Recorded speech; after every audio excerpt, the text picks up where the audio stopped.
तिथीनुसार छत्रपती शिवाजी महाराज यांची जयंती ठाण्यात मोठ्या उत्साहात साजरी करण्यात आली।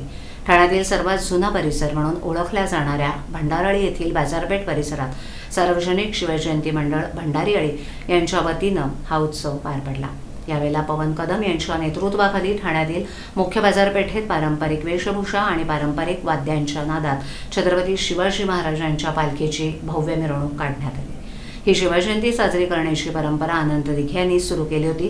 गेल्या अनेक वर्षांपासून ही शिवजयंती मोठ्या उत्साहात आणि पारंपरिक पद्धतीनं साजरी केली जात असून दरवर्षी भव्य मिरवणूक काढली जाते। या मिरवणुकीत ठाणे शहरातील विविध भागातील नागरिक मोठ्या संख्येनं सहभागी झाले होते।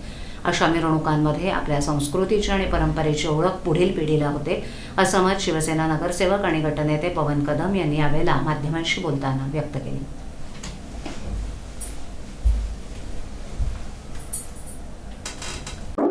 काय सांगा सालाबाप्रमाणे शिवजयंती उत्सव साजरा करतात मोठ्या प्रमाणात शिवजयंती उत्सव काय सांगा? सालाबाप्रमाणे छत्रपती शिवाजी महाराजांची जयंती ही गुरुवर्य धर्मवीर अनंत दिघे साहेबांनी सुरू केलेली जी प्रथा आहे आणि त्यांनी जी आखून दिलेले जे कार्यप्रणाली आहे ती आजतागायत आम्ही या ठिकाणी सुरू केलेली आहे। सार्वजनिक शिवजयंती मंडळ भंडारळी यांच्या वतीने प्रतिवर्षाप्रमाणे हा कार्यक्रम साजरा करतो आणि या कार्यक्रमात तुम्ही बघत असाल की लहान मुलं, ज्येष्ठ नागरिक, महिला सर्वजण पारंपरिक वेशभूषा करून सहभागी झालेले आहेत आणि असा हा खेळीमेळीचं वातावरण आहे आणि शिवकालीन वेशभूषा करून सर्वजण सहभागी झालेत। तुम्हाला या ठिकाणी सर्व फील जो आहे तो शिवकालीन दिसेल।